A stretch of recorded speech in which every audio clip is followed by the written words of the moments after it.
welcome back to my channel. Welcome back to another Cooking with Karla video.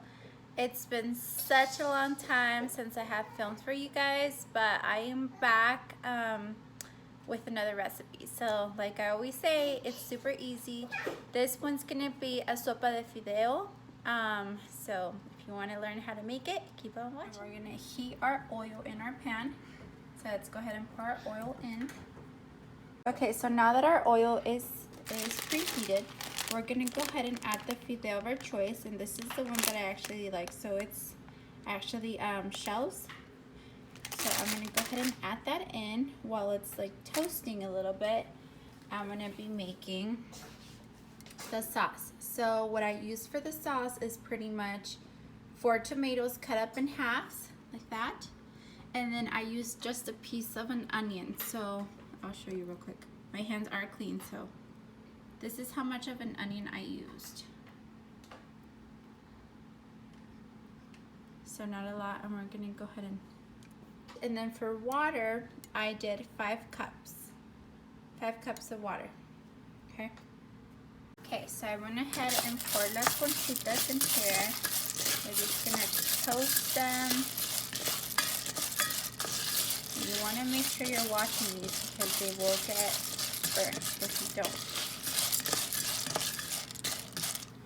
Okay, now while we're doing that, I'm going to go ahead and blend the sauce, which is 4 tomatoes and 1/4 of an onion. So let's go ahead and blend the 4 tomatoes, the 1/4 of an onion.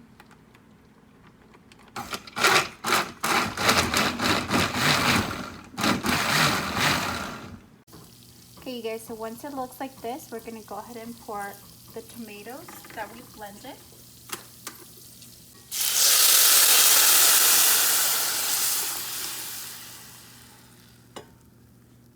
Okay, like so. We're gonna reduce our heat. Not a lot, but maybe there to 3.5. And then mix. We love this sopita, you guys. This is an easy, quick meal. Okay, once we have that, I usually add caldo de tomate con sabor de pollo, so tomato bouillon with chicken flavor, and chicken flavor bouillon. So I usually add 1 and 1, and then depending, I add more of this one just because we already have tomatoes in there. But these are my 2 go-to for flavoring. So let's go ahead and add those in. Okay, so I'm just gonna use a regular tablespoon. I mean like tablespoon. So like una cucharada sopera. I'm gonna add it in there. And that was del caldo de sabor de pollo. Well, this one's a little ball, but we're gonna add this one, del tomate. Okay, and then this is where we mix. So to me, it needs more caldo de sabor a pollo. So I'm gonna add another one. So far we have 2 chicken flavor bouillon tablespoons, and then we have 1 of the tomato bouillon with chicken flavor. Okay, and then you just want to keep tasting it until it reaches the flavor that you like. So then you taste it again. And to me, that's perfect. So I'm just gonna let it boil. We're gonna let it boil as is, like this. You can cover it, but when you cover it, the shells will suck up all the water, so it'll leave you a less soupy soup. So it's up to you guys. Okay, so I'm gonna cover it just a tiny bit just so it boils quicker, and then I will show you our final product. So this is what I mean by covering just a little bit. So I'm gonna leave it for about 15 to 20 minutes, okay? So I will see you guys in a bit. Okay, now to pair up with my sopita, I'm gonna make some of our famous quesadillas here at the Padillas home. So first off, we're gonna go ahead and turn our heat, like always medium, and then we're just gonna use a pan with a tiny bit of oil. So this is how much oil you need. You don't need a lot for our quesadillas. Once this oil heats up, we're gonna add some chorizo, and this is homemade. I didn't make it, I buy it from a guy that makes it. Okay, so once you have your chorizo in there, you're gonna cook it. So you don't want to put it with the skin, guys. That's why I didn't feel myself taking it out of the bag. It's really messy, so this you don't cook. Just keep that, throw that away. So the inside, you just want to kind of... This usually doesn't need spices. That's why I like to buy it from that guy, because it has a lot of spices. Okay guys, so let's go ahead and check our sopita. So this sopita is done. You can turn off your heat. And that is it for la sopita. So I will show you guys the final product once my other stuff is done. Okay, so then going back to the chorizo, this is why we added a little bit of oil. You can drain it in a second, I'll show you how. But this chorizo, since it's homemade, it doesn't have a lot of fat in it or oil like the ones from the store.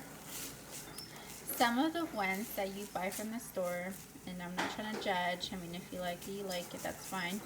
But some of those have like very nasty stuff in it, you guys. Like, it's not like actual like carne and stuff. It's like, this has pretty much like carne molida, some chile. It has bacon in it, I believe he puts in it. I don't know, just a bunch of stuff. But you can see the difference with this one because it doesn't drip a lot of oil, and if you don't put oil, it does tend to stick. But anywho, so this is almost pretty much done. I'm gonna give it about 3 more minutes, and that is it, because you don't want to dry it to the point where it's like super seco. One thing I forgot to mention about the soup is do not cover it, you guys. If you cover this, it's gonna soak up all the water, and remove it from the heat. Do not leave it where you cooked it. Just put it to the side, okay? And that's it. This is done, you guys. So once it looks like this, you are pretty much done. And in reality, it doesn't look brown. I don't know why the camera looks brown, but it looks reddish. But it's done. Okay, now to make your quesadillas, you want your comal. Using a comal, this is just from the tortilla. Excuse that, but anyways, so I have that on medium heat. Then I'm having the cheese melt, and then I'm gonna add some chorizo inside. And you can do this either with flour tortilla or corn. I prefer corn. My husband does flour, and it still tastes so good, you guys. If you guys haven't tried it, you guys should try it, and I'll show you what I pair it with afterwards, because we are not done. This is just the process of making the quesadilla. Okay,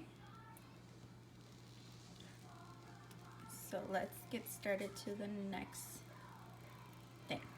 Okay, now you're gonna close it, so just grab this and you close it. Okay, so for condiments, I just used sour cream, some wok that I had in the fridge, and then some salsa that I had.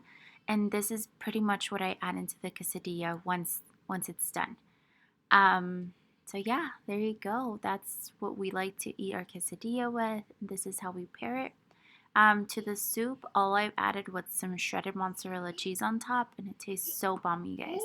So I hope you guys enjoy this simple, easy recipe, and until next time. Bye.